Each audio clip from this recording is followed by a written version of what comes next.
Alors, on continue avec l'actualité. Jacques, on en parlait tout à l'heure. Question de santé. Une sempiternelle question en République de Guinée. Les défis qui sont ignorés. On a vu ce reportage réalisé par notre reporter, cette immersion de Ali Badra Camara. Oui, je crois qu'il le fallait. Quand on en parlait hier, je crois beaucoup on dit il faut qu'on fasse quand même un sujet. C'est pas tout, on va pas dire tout aujourd'hui, mais je crois que c'est important d'orienter parfois nos commentaires sur des sujets essentiels comme celui de la santé. Ce qu'on nous a montré hier sur Espace TV à l'hôpital préfectoral de Koya est révélateur de quelque chose. Ça, c'est à quelques kilomètres de Conakry. Ouais.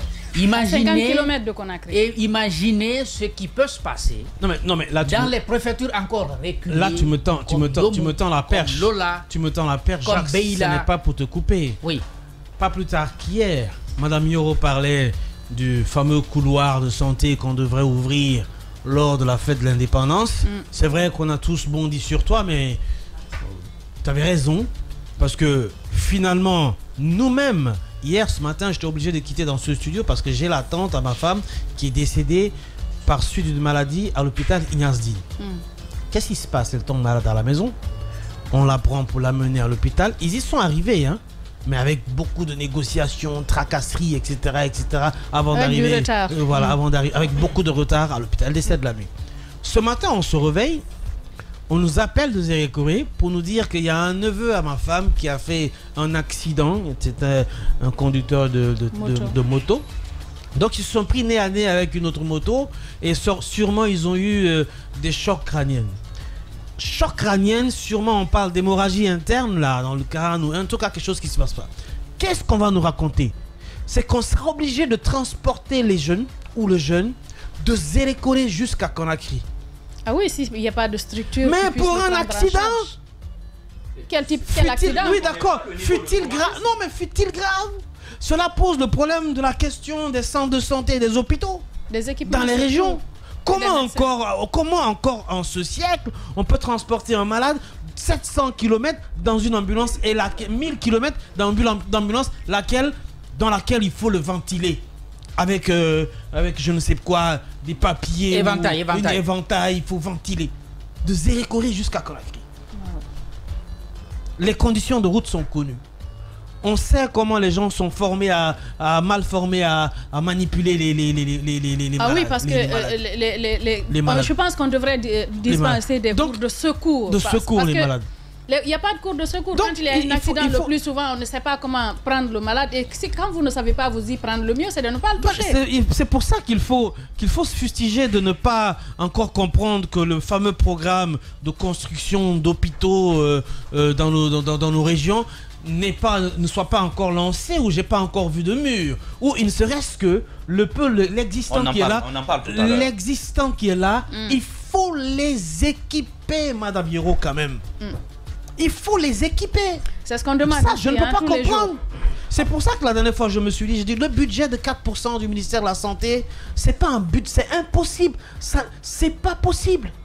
C'est un gros département, le ministère de la Santé. C'est pas possible. Un gros département avec beaucoup de défis. Oui. Je parlais donc du reportage de Koya, qui est la suite d'un autre reportage, donc d'une série de reportages que le jeune Ali Badara a fait dans les structures sanitaires, puisqu'il l'a fait du côté d'Ignace Dine aussi, où il a un peu fait voir là où nos malades ou ceux qui les accompagnent partent faire leurs besoins au niveau d'un CHU. En tout cas, c'est comme ça c'est présenté de Conakry.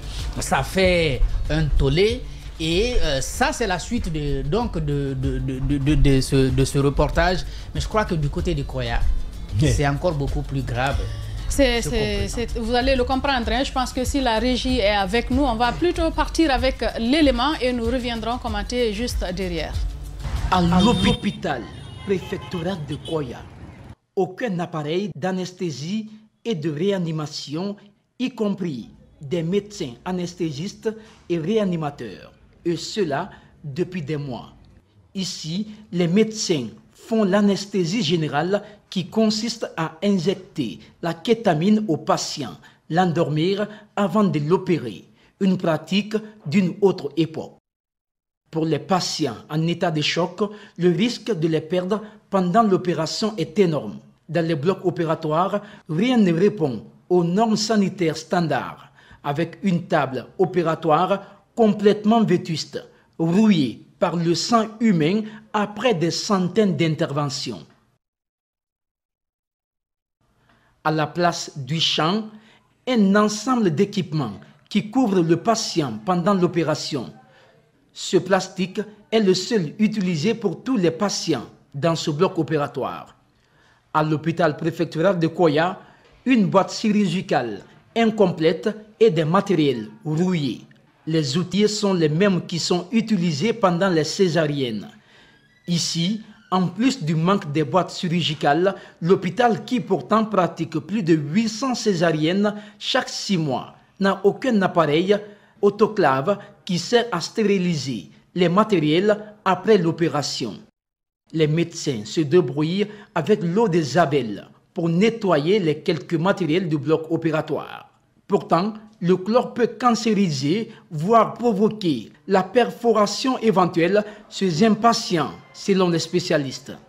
Les salles d'hospitalisation entièrement déshumanisées. Sur l'ensemble des salles d'hospitalisation, seulement 2 lits d'hospitalisation répondent aux normes. À l'extérieur des salles, je me suis amusé à voir les toilettes destinées aux patients, comme vous pouvez le constater sur ces images.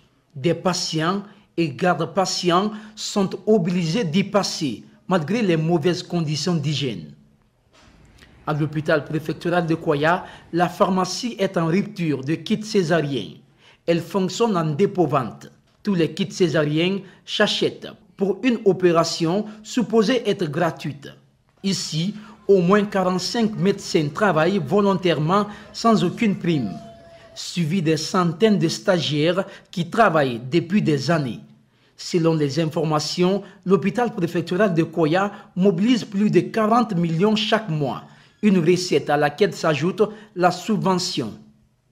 Des sommes qui pourraient servir à la réfection progressive, à l'achat des matériels sanitaires pour l'hôpital préfectoral afin d'assurer une meilleure qualité de soins aux habitants de la préfecture de Mengue, Koyo. Malheureusement, les sommes mobilisées sont utilisées à d'autres fins. Selon les témoins, les inspecteurs de l'inspection préfectorale de la santé de Kindia et même ceux du département de tutelle passent, mais aucune solution n'est trouvée. Cependant, les patients restent exposés au risque de contraction d'autres pathologies provoquées par les mauvaises conditions. Triste réalité, vous venez de suivre un reportage réalisé par Ali Badra Kamara, reporter à la télévision Espace TV. Alors, on en parlait, Jacques Léo, c'est juste incroyable. C'est incroyable parce que ça, ce n'est que la description. Il n'y a pas... ça se voit. Parce que ceux qui vont, ils voient ces réalités-là. Maintenant, peut-être que si on le disait, que ceci manque à l'hôpital préfectoral de Koya, même ceux qui sont directement concernés au premier plan, je veux parler des médecins, pourraient se méfier d'en parler parce qu'ils ne veulent pas. Oui, justement, parce qu'on n'a pas de réaction. Normalement, on aurait pu avoir une réaction, par exemple, des responsables. Mais est-ce qu'ils ont voulu réagir? C'est là la grosse question. C'est là la grosse question. Parce que aujourd'hui, en gros, si on a ce genre de situation dans nos hôpitaux, je crois que c'est de la responsabilité de ceux qui gèrent ce genre de structure, soit de faire des démarches s'il y a des moyens qui peuvent être mobilisés pour changer les conditions d'hospitalisation de nos malades. Mais comment peut-on utiliser des tables rouillées? Ou alors on saisit, n'est-ce pas? On saisit l'État directement. C'est toi qui dis que c'est des tables rouillées. Ça peut être du sang séché dans un hôpital préfectoral. Ce sont des tables ensanglantées. Ils ont montré une machine qui est complètement enrouée. Vous voyez c'est le sang, c'est pas de la rouille, c'est du sang. Séché, ça. C'est du sang séché. Je crois donc qu'on a fait une démarche. C'est de montrer que cela existe. Ce n'est qu'un échantillon. Je crois que c'est la même chose, ou à peu près dans beaucoup de préfectures du pays. Le ministère est tout simplement interpellé à voir ses priorités. Parce que il y a des choses qui peuvent attendre. Je sais qu'il y a beaucoup de priorités dans le secteur de la santé. Tout est prioritaire, on pourrait le dire. On va construire. Mais il y a des choses qui n'attendent pas, par exemple. Qui n'attendent pas. Regardez-moi ce plastique qu'on montre. Et ça, c'est une réalité. Ça, vous partez généralement. Permets que j'explique ceci.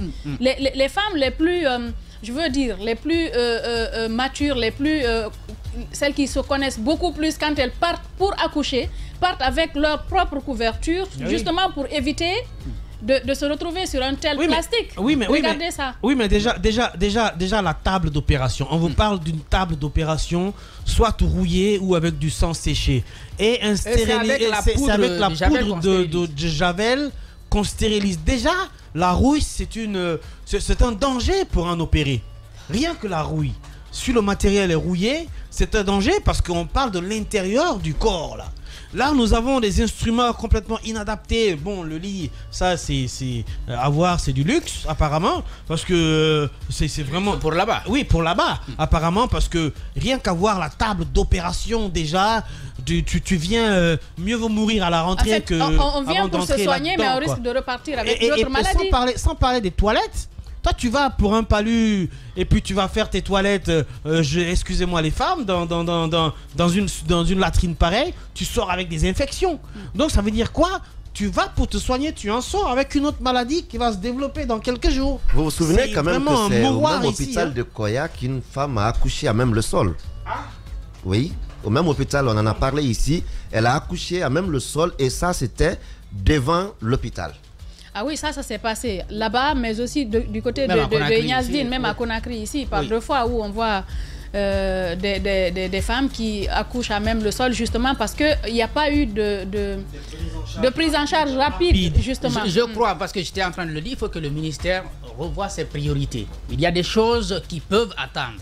Je sais que c'est très sensible la question sanitaire dans notre pays, mais il y a des choses qui ne doivent pas. Mais c'est un droit humain fondamental, la santé. Ça n'est pas sensible, il n'y a aucune sensibilité là-dedans, il n'y a pas de raison d'en avoir. Je vais dire tous les problèmes qu'on a tu ne peux pas dire par exemple un centre d'hémodialyse doit attendre parce que là-bas c'est tous les jours que les gens meurent.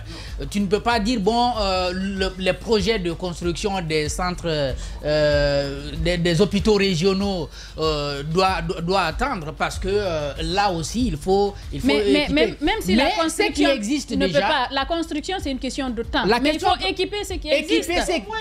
C'est pour cela. C'est pourquoi je dis il faut voir les priorités. Aujourd'hui, il faut équiper les hôpitaux qui existent. Même si ce n'est pas beaucoup, mais une table d'opération quand même qu'on puisse dans les 33 préfectures faire en sorte que là où on envoie nos malades pour se faire opérer, que ce soit, n'est-ce pas, sain. Et des plastiques jetables pour changer à chaque fois, pour chaque patient. Que les conditions soient tout naturellement créées. Madame, mais si on ne voit pas ces priorités-là, on est à Conakry, le projet autour duquel il y a beaucoup de communication, c'est Donka.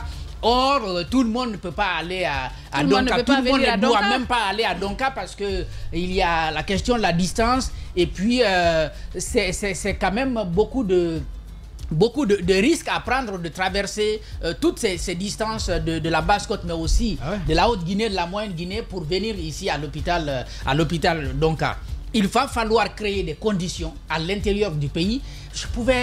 On pouvait encore accepter pour les préfectures très éloignées qui ne sont pas tellement visitées par nos autorités. Il n'y a aucune raison. Mais pas à Koya, pas à Dubrekas, à 50 km de Conakry. À 50 km de Conakry, on aurait dû avoir. Parce que l'hôpital préfectoral de Koya, la préfecture de Koya aujourd'hui, c'est pas une petite préfecture, c'est l'une des plus grandes préfectures du pays. C'est le Grand Conakry. C'est le Grand Conakry. Ça juste le nom de Koya.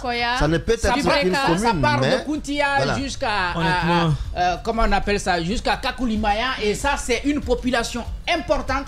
Aujourd'hui, beaucoup sont en train de partir de Conakry pour s'installer à Koya, dans ces zones-là. Et donc, c'est une population importante. On aurait dû avoir, pourquoi pas, un centre hospitalier de niveau régional au niveau de Koya. Oui, la construction peut attendre, mais en termes d'équipement, on ne peut plus attendre. C'est une priorité, c'est même une urgence. C'est une urgence de santé. C'est un problème c'est une question de santé publique. C'est une urgence, Diba Milimono. On parle de 800 césariennes tous les 6 mois. Oui, tout à fait. Ce sont les conséquences de plusieurs années de de cécité. L'État est frappé de cécité, on ne veut pas voir le danger. Parce que, je vais vous dire une chose, quelle que soit la volonté qu'on a dans ce pays, si on a toujours un peuple qui est malade, on est encore loin du développement. Un peuple qui a faim, un peuple qui est malade, c'est un peuple qui ne peut pas produire. Imaginez-vous que l'hôpital Ignace Dine, puisque nous partons jusqu'à Koya, à 50 km, revenez à Conakry, allez-y à l'hôpital Ignace Dine, vous rentrez dans les salles au niveau de... J'ai eu la chance d'aller visiter les services neurologie et cardiologie. Madame Hiro, vous rentrez dans des salles, si vous êtes malade, eh bien, vous ressortez tout de suite pour dire que si je reste là, je vais attraper une autre pathologie. C'est parce que ce n'est pas une priorité. Rappelez-vous, il y a encore quelques jours qu'on disait que c'est seulement 4% du budget global guinéen qui est accordé au secteur de la santé. Alors que la recommandation internationale parle de 15%. De 15%. Ça veut dire que ce n'est pas une priorité. Et je vais vous rappeler une chose. L'hôpital Ignace Dine a été construit en 1901. À l'époque, c'était l'hôpital Noël Ballet, je crois, le nom. C'était Noël Ballet et qui devient Ignace Dine en 1901. Cet hôpital a été construit. Jusque-là, l'hôpital national, qu'en 1974, j'apprends qu'il y a eu une légère rénovation. Depuis 1901, ces hôpitaux-là n'ont pas été changés. Comment voulez-vous que des hôpitaux qu'on a hérités de l'époque coloniale puissent servir aujourd'hui? Il y a un problème. Ils peuvent servir, Djiba, c'est pas la question, mais il faut rénover. Il faut rénover, dans le même état. Il faut qu'ils servent aujourd'hui dans le même état qu'en 1901. Non, oui, non, pas possible. Imaginez, ça doit progresser. On progresse. Aujourd'hui, si on calcule en 2017, c'était 117 ans, cet hôpital-là. Ouais. C'était 117 ans. Et on n'a pas suivi la technologie. Il n'y a pas eu de rénovation pratiquement. Et les équipements qui sont envoyés parfois par les partenaires, allez-y à Madina, vous les retrouvez là-bas. Ça veut dire que c'est un système qui est malade, qui est sur les deux mains aujourd'hui, qu'il faut mettre sur les deux mains. Quand on parle par exemple, honnêtement, Roby, si tu permets. Même en termes de bâti, excusez-moi. Excuse-moi, Roby, si tu permets. Attends qu'il finisse, s'il te plaît. Quand on parle, par exemple, de stagiaires qui travaillent depuis des années, généralement, c'est des gens qui sont là, qui ne sont pas payés. Et comment font-ils? Est-ce qu'on peut parler de professionnalisme à ce niveau-là? Qu'est-ce qu'on peut exiger de ce genre de personnes? Alors, ce qui se passe, c'est qu'on dit vous avez prêté serment, il y a le serment d'Hippocrate, vous avez une mission de service public. Mais sauf que dans les faits, ces jeunes-là, moi, chaque fois que j'y passais, on m'interpellait pour dire Djiba, nous avons étudié jusque-là. C'est quand on vient, parfois, ce sont nos parents qui nous donnent le transport pour nous déplacer. Comment voulez-vous qu'un médecin, je ne suis pas en train d'encourager le commerce dans le secteur de la santé, mais sauf que les conditions dans lesquelles on les met aussi, quand vous arrivez, ils ont du mal même à sourire, à vous accueillir parce qu'ils travaillent dans des conditions difficiles, ils ne dorment pas. Il y a un professeur qui m'a confié, il y a encore une année, je crois 2 ans, qui nous disait qu'il est payé à 2,5 millions. Un professeur, 2,5 millions en 2 années. Et comment on peut créer dans de telles conditions? Ça, c'est à Conakry. Non, mais c'est pour cela que les gens partent créer leur structure. Tout à fait. Ça, c'est à Conakry. Et d'ailleurs, ça pilule. Et ça aussi, c'est un autre débat. Maintenant, partons à l'intérieur du pays. J'ai lu un ouvrage il y a 2 mois que c'est en 63 avec le plan triennal de Sékou Touré qu'il a fait les hôpitaux là qu'on a aujourd'hui à l'intérieur du pays, ces postes de santé et autres.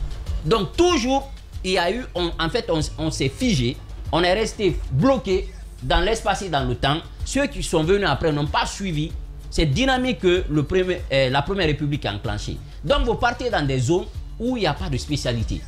Par exemple, si vous avez un problème d'AVC... Il y a quand même quelques réalisations de centres de santé, de avec les partenaires, l'État, le Japon... Mais on aurait pu peut-être faire mieux. Oui. Faire mieux. Je pense que 65 ans, avant-hier, on fêtait les 65 ans de Guinée, mais 65 ans après, dans le secteur de la santé... On continue à prendre les gens de Zérékoré pour les ramener à Conakry. Madame Hiro, 50 km de la capitale, on ne peut pas voir un hôpital dans des conditions aussi insalubres. Moi, mon grand frère, il est né, parce que mon père, à l'époque, était commissaire central dans les années 86-87, là-bas.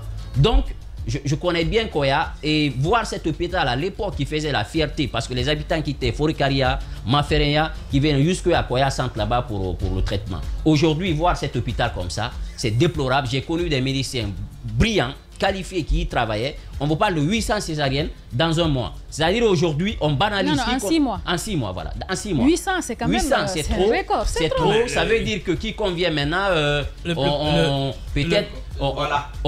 qui convient maintenant, on césarise. On césarise. Il faut aller avec ça. Justement. Parce que cette mentalité, et aujourd'hui, finalement chacun prête le flanc, même si Alpha Condé l'avait dit, c'est la gratuité de la césarienne, mais sauf que dans les hôpitaux, ça n'a jamais été une réalité. Ça, avant le CHI de Donka, on parlait de l'hôpital sino-guinéen qui avait un scanner, mais sauf qu'il y a des experts qui disent que dans d'autres pays c'est 64, je ne sais pas, dents, alors que celui qu'on avait ici c'est autour de 4. Donc ça veut dire qu'on a encore du chemin à faire. C'est pour vous dire. On a du chemin à faire et les spécialités à l'intérieur du pays pratiquement n'existent pas. Vous ne pouvez pas trouver un neurologue dans les confins de Zéry-Kouré là-bas. Vous ne pouvez pas trouver un cardiologue dans certaines zones parce que si vous faites un AVC et quand on tombe d'un AVC, chaque seconde compte, chaque minute compte. Parce que les minutes, si vous les perdez, soit c'est la mort ou c'est la paralysie totale et vous devenez une charge pour votre famille. Oui. Il faut décentraliser, il faut qu'il y ait des spécialités à l'intérieur du pays. Mais le projet du ministre de la Santé, PT, ces hôpitaux régionaux, aujourd'hui, en sommes-nous avec ce projet-là? Ce serait intéressant de l'interpeller là-dessus. Les 8 centres... par exemple, par rapport à une telle réalité, ce serait bien d'interpeller le ministre.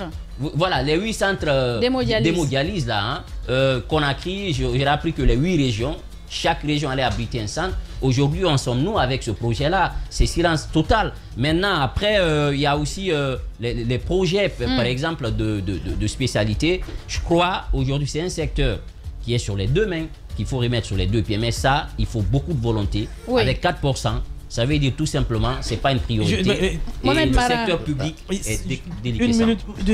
Une minute, si tu me permets, Mohamed Ma, si vraiment tu me permets, Djiba parlait de la modernisation des hôpitaux. C'est vrai, rien qu'à voir la différence entre la structure de sino-guinéenne et les autres hôpitaux, vous vous rendez compte que même le bâti ne répond pas.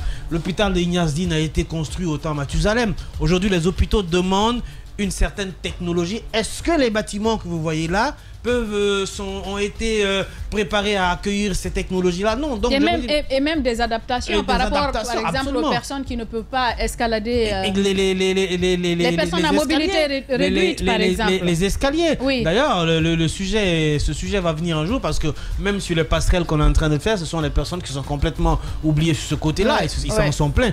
Aujourd'hui, le monde va avec ça. Vous ne pouvez pas oublier les personnes à mobilité réduite dans toutes les infrastructures que vous devez faire. Franchement, quand on a annoncé le budget alloué au ministère de la Santé, je me suis dit que le projet de PT, franchement... Bien, allez-y, Mohamed Mara, vous avez également suivi ce reportage. On parlait justement de ces cas de césarienne. Est-ce un fonds de commerce désormais? C'est ce qu'on constate. Et malheureusement, je ne sais pas si c'est avéré ou pas, si c'est simplement une sorte de commune renommée, mais l'hôpital de Koya a une triste renommée dans ce domaine. Moi, j'ai un jeune frère qui a perdu en l'espace d'un an et demi, 2 ans, 2 enfants, mais dans des conditions de grossesse. En fait, l'enfant est vivant et tout, jusqu'à ce que la maman entre dans cet hôpital. J'ai connu d'autres personnes. Je connais dans mon entourage 3 femmes qui sont décédées dans cet hôpital parce qu'un gynéco a dit, ah bon, il y en a même une dont le cas m'avait particulièrement heurté, c'était de dire, bon, tu dois te marier et je découvre que tu as un fibrome, il faut qu'on t'opère avant. Elle y est entrée pour être opérée, pour avoir la santé, elle est sortie les pieds devant. Et j'en ai 2 autres que je connais également. En fait, c'est un hôpital. Je prie Dieu que quelle que soit la situation dans ma vie, même les yeux bandés, que je ne veux même pas y aller. Parce que j'ai vécu un traumatisme à cause de cet hôpital. Et ça me rappelle un souvenir. Il y a quand même quelques bons médecins. Parce que moi, je connais des gens qui sont venus, qui ont fait des interventions et qui sont sortis. Le problème n'est pas non, le problème n'est pas là-bas. Personnel. Vous ne comprenez pas. Le problème n'est pas à ce niveau-là. Vous avez vu cette table-là? Oui. Pourquoi, normalement, est-ce que on doit... Comment ça s'appelle? Pourquoi est-ce qu'on stérilise une salle d'opération, à votre avis? Mais là, non. Là, vous n'avez même pas besoin de stériliser. Ça ne sert à rien. Ça sert à quoi? Vous avez vu ce qu'ils ont comme poudre qui ressemble à de la cocaïne, là? Lui, il m'apprend que c'est de l'eau de Javel. Donc, c'est pas de l'eau de Javel. C'est du Javel. Après, ils vont du lieu pour obtenir l'eau de Javel. Je ne sais pas. Mais ce n'est pas de l'eau. Même ça, c'est dangereux. Oui. Mais avec des... À l'état pur, comme ça, même la personne qui l'utilise. Excuse-moi, avec son fort pouvoir corrosif. Son fort taux de corrosivité. Même ça, c'est pas bon pour les équipements. Oui. Et on vous dit qu'on va venir charcuter des gens sur cette table-là. Parce que je n'appelle plus ça opération. Mais le problème, il est entier. Ce n'est pas l'administration actuelle. Ce n'est pas le ministre actuel. C'est une incurie, malheureusement, de plusieurs décennies qu'on a accumulées et qu'on veut régler aujourd'hui. Mais il faut... Je vais vous dire la vérité. On ne peut pas régler le problème de la santé en Guinée sans déclencher un véritable plan Marshall. C'est impossible. Tout à l'heure, on va parler des médicaments. Vous allez entendre le directeur général, par exemple, de la pharmacie centrale, qui va nous expliquer comment les médicaments sont acheminés. Mais ça, c'est pour les structures de santé publique. Mais les autres, vous allez voir, et ça, c'est pas avec lui, peut-être qu'on va avoir cette discussion, peut-être c'est peut-être le lieu d'inviter le directeur national, justement, de la pharmacie et des médicaments. De la pharmacie et des médicaments ici, pour peut-être poursuivre cette discussion. Mais vous allez découvrir des choses qui vont vous faire quand même froid dans le dos. Oui. Mais Yero, je disais, il faut un plan Marshall. Il faut que la Guinée se dise, comme on est en train de le faire pour les routes, en 3 ans, nous voulons par exemple reconstruire les 33 hôpitaux préfectoraux. Nous voulons construire 8 hôpitaux régionaux. Et nous voulons construire peut-être 2 hôpitaux nationaux à Conakry. Peu importe le prix, si on doit s'endetter, si on doit aller chercher de l'argent contre nos mines, qu'on dise au moins ça, il faut qu'on le fasse. Oui. Il faut un véritable plan Marshall. Comment on le fait pour les routes? Pourquoi? Le problème, je vous dis qu'il y a une incurie aujourd'hui, malheureusement. J'ai adoré le plan qui avait été déclenché par le ministère de la Santé pour la construction de ces 8 hôpitaux régionaux. On a vu d'ailleurs tout le plan. Ensuite, comment les hôpitaux seraient utilisés. La gestion de ces hôpitaux. On est tous bluffés. Mais vous avez vu les réajustements, vous avez vu la sortie du CNT. Parce que le gouvernement, lui, trouve que ce n'est pas une priorité. Et on a raboté. Je ne dirais pas le gouvernement, je dirais le CNRD. Parce que je ne vois pas un département ministériel qui a un projet aussi ambitieux dire, bon, il faut quand même raboter notre budget. C'est impossible. Ça, c'est vraiment que le CNRD n'est peut-être pas en train de voir ces priorités-là. Vous savez la raison? Tous ceux qui ont un mal de tête là-bas vont à Paris. Tant que nos responsables dans ce pays, tant que nos leaders dans ce pays iront se soigner à Dakar, à Abidjan, à Paris, pour un mal de tête, je vous assure, la santé ne sera pas une vraie priorité pour eux. Sinon, il y a des choses qui sont en train d'être faites à l'intérieur du pays, mais avec des moyens de fortune. Aujourd'hui, prenez le plateau. Les plateaux techniques, on n'en a pas. Vous avez honnêtement quel bloc avec les technologies de dernière génération disponibles en Guinée? Je vais vous dire quelque chose, peut-être là d'ailleurs vous devez le savoir. Si vous avez une sœur qui a un souci d'ordre gynécologique, et ainsi de suite, vous allez à Dakar, vous avez tous les agrégés là-bas. Mais pour l'opérer, ils vont vous le dire si vous êtes des amis. Écoutez, on va choisir, vous avez le choix peut-être entre 2 ou 3 blocs. Ils vont vous dire, soit on le fait à Ambroise Paré, on le fait, il y a un hôpital là, il y a une clinique internationale à côté du camp Samori, et ils vont vous dire clinique Pasteur. Oui, parce qu'ils vous connaissent. Ils ont du respect pour vous, ils ne veulent pas prendre de risque d'opérer votre parent à Donka. Ils vont vous le dire clairement, si vous avez les moyens, nous vous conseillons d'aller chez le privé. Pour au moins, on va leur prêter leur infrastructure pour au moins opérer votre malade. Sinon, après l'opération, dans quelle salle on va les mettre? Ça, c'est un gros problème. Donc, il n'y a pas de plateau technique aujourd'hui. Si vous voulez avoir des examens pointus en Guinée, vous êtes obligé d'aller à Dakar, à Abidjan, en Tunisie. Mais vous imaginez le coût pour l'État chaque année pour ces évacuations sanitaires. En fait, on ne veut pas investir parce que tu as aussi des techniciens qui gagnent dans ces évacuations sanitaires. Vous savez, en Tunisie, il y a des gens qui ont des agences, je dirais agences de voyage, mais qui se sont reconvertis en démarcheurs, notamment dans le secteur du tourisme sanitaire. C'est eux qui passent, ils passent des protocoles d'accord avec l'État guinéen. Au Maroc, vous en avez plein aujourd'hui, Djadja. En Inde, vous en avez. Donc il y a toute une filière comme ça parfois qui collaborent avec la feu Inamo. Aujourd'hui, c'est quoi même son nom? Agence nationale de quoi d'ailleurs? Prévoyance. Ben oui, prévoyance, il faut dire simplement prévoyance, évacuation, parce que ça ne sert vraiment qu'à ça en réalité. Et ça aussi, pour y avoir droit, vous pouvez en avoir droit, mais pour bénéficier de ce droit, c'est une autre histoire. Donc, vous n'avez pas de plateau. Vous avez des formations. Je ne suis pas d'accord avec vous quand vous dites que ceux qui sont en Guinée, oui, c'est pas que les bons médecins manquent. C'est faux. Yero, les bons médecins manquent.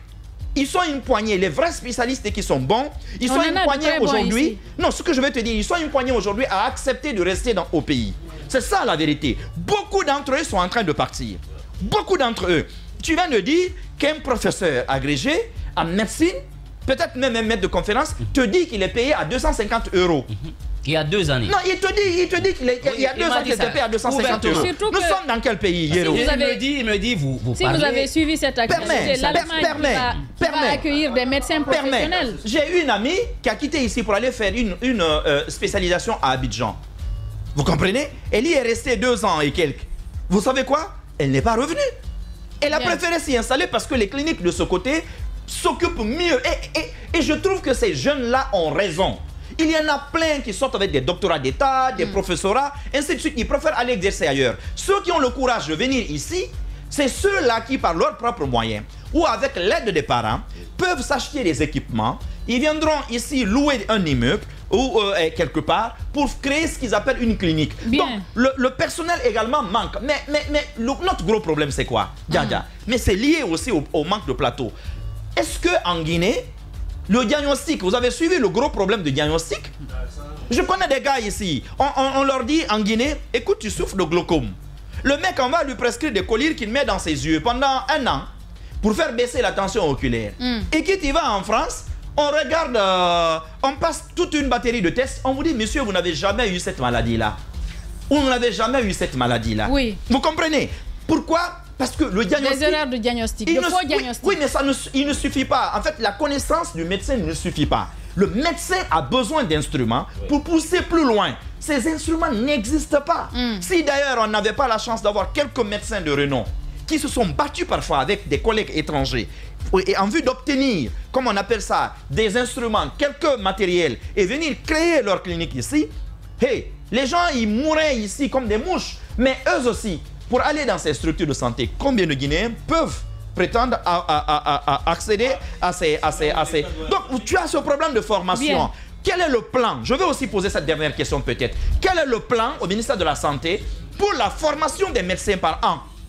Parce que nous parlons du secteur de la justice. La loi exige par exemple que les magistrats aient un plan de formation annuellement. C'est pareil pour les avocats et autres. Et mais je trouve que c'est encore plus dangereux pour des ouais. médecins. Un médecin qui fait 5 ans, 6 ans, qui ne réactualise pas ses connaissances, qui n'a pas été envoyé se former, parce qu'il n'a pas de plan à ce niveau-là. Souvent, soit il y a des ateliers à l'international où quelqu'un est invité, ou bien par ses propres moyens. Sinon, l'État lui-même, parfois, ne dégage pas suffisamment de ressources pour ces gens-là. Comment voulez-vous que ces personnes, aujourd'hui, quittent la France, viennent en Guinée s'installer pour dire, peu importe son amour pour la Guinée. Mais c'est pourquoi vous avez beaucoup de missions médicales actuellement. Actuellement, ce que les médecins guinéens font pour beaucoup, il faut bien vivre, ils attendent, vous l'avez dit. Pendant l'été, ils ramassent un conteneur de médicaments, ils prennent quelques amis, ils viennent en Guinée, ils opèrent gratuitement et ils retournent. Ça, c'est vraiment les plus vertueux ou ceux-là qui ont un peu de moyens. Mais sinon, c'est pas tenable. L'État a démissionné dans le secteur de la santé. C'est des mouroirs qu'on a, c'est des cercueils géants qu'on a. Tu vas à l'hôpital, dès que vous arrivez à l'entrée, vous êtes stressé. Ça dépend des lieux. Non, on va pas mais vous êtes allez-y, Daouda. Oui. Ici, sans oublier le caractère. Je termine là-dessus. Le caractère de nos médecins. Excuse-moi. Les hôpitaux sont aussi devenus par endroits des centres commerciaux. Hiro, tu as vu les filles et les garçons de salle. Ils se disent tous docteurs. Tu as vu les ATS. Tu as vu les infirmiers, ce sont des pharmaciens ambulants. Les médicaments sont dans les sacs et les poches dans les hôpitaux. C'est pour ça que je parlais des stagiaires tout à l'heure qui ne sont pas payés. Justement. Mais ce système-là, il est jusqu'au sommet, il est entretenu. Bien, allez-y, Daouda. Il est activé. Bon, alors, Anatana, bien, enfin, oui, enfin. Merci à Mohamed Mara. Bien, je disais, il faut revenir au cas particulier de Koya. Oui. Parce que quand on dit Koya est une préfecture à 50 km de la capitale, moi je me dis qu'il n'y a pas de kilomètre entre Koya et Conakry. Voilà. Koya est partie intégrante de Aujourd'hui, on parle du Grand Conakry. Du Grand Conakry. Et qui s'étend jusqu'à Forêt-Caria aujourd'hui. Oui. Koya est à un niveau... C'est une commune. Koya est à un niveau aujourd'hui. Koya est à un niveau aujourd'hui où il faut y mettre de l'énergie et des moyens. Parce que Koya regorge aujourd'hui... Là, vous êtes sélectif, les gars. Non, pas sélectif. C'est le cas Koya qu'on a aujourd'hui sur la table. C'est vrai qu'on étend sur... Oui, toute la Guinée est une priorité. Mais aujourd'hui,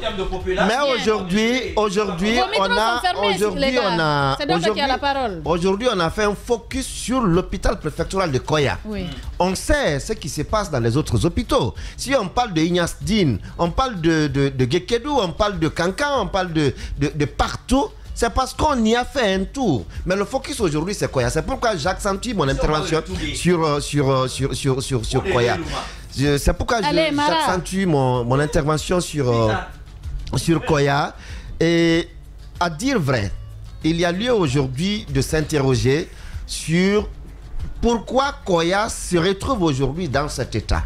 Moi, je me rappelle, il y a 10 ans en arrière, les femmes quittaient Conakry pour aller se faire opérer de fibrome à Koya. Elles y passaient 1-2 semaines et elles revenaient, tout était bien, c'était fini, c'est parti. Mais à l'intervalle de 10 ans seulement, ou moins de 10 ans, que l'hôpital préfectoral de Koya se retrouve dans cet état aujourd'hui, ce n'est pas qu'on n'y a pas de bons médecins. On y en a.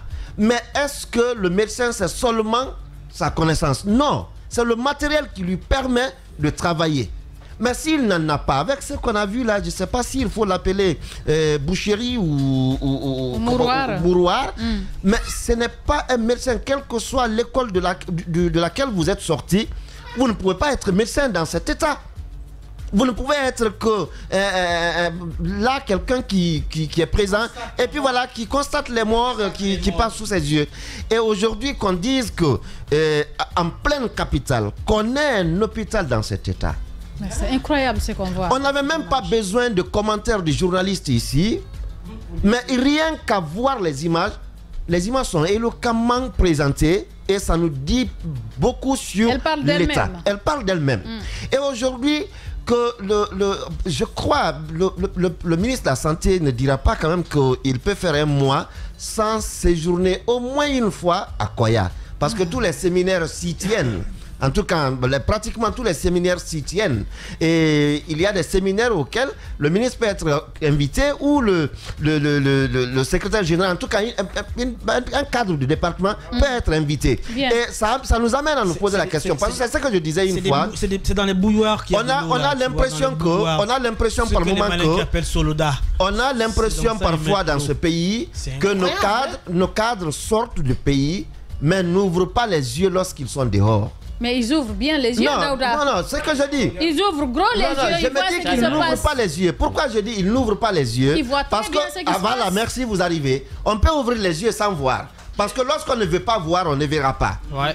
Et quand vous sortez, vous voyez des choses chez les autres. L'ambition en vous doit être quoi? J'ai écouté une fois Général Mathurin Bangoura. Quand il est parti, c'était au Maroc. Il a visité certains endroits. Il dit waouh, je veux bien que ce soit une image que je donnerai à Conakry. Et quand il est revenu, il a engagé des travaux.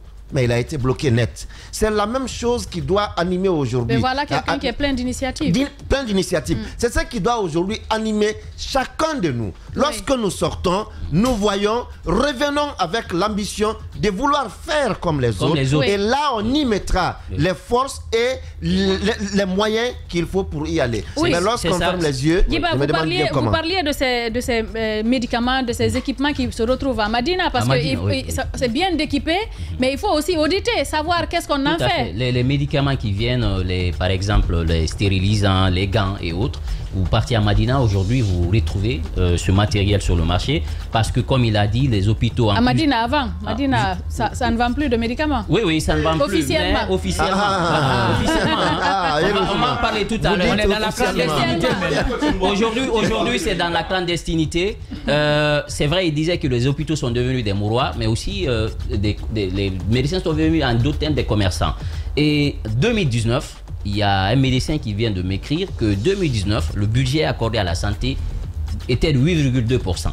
2019. Alors, donc 3 ans après, 8,2%. 3 ans après, on vient à 4%. En chute à 4%. En chute. Déjà, il faut utiliser l'utilisation. Moins de la moitié.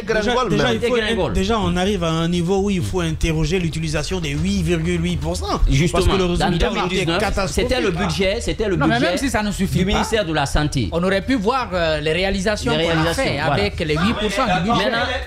Quel est le taux d'investissement parce que l'hôpital de chaque année? Il faut regarder le taux. C'est là, regarde les montants alloués aux investissements. Les 8% là, il me dit, les 8% de ce budget en 2019, que les 90% des dépenses étaient sur le salaire du personnel. Donc, le fonctionnement, les dépenses de consommation. Plus de 80% de ce budget, c'est le traitement salarial du personnel. Combien on accorde aux dépenses d'investissement. Et aujourd'hui, les 4%, puisqu'on a régressé, on est passé de 8% en 2019, maintenant 4%.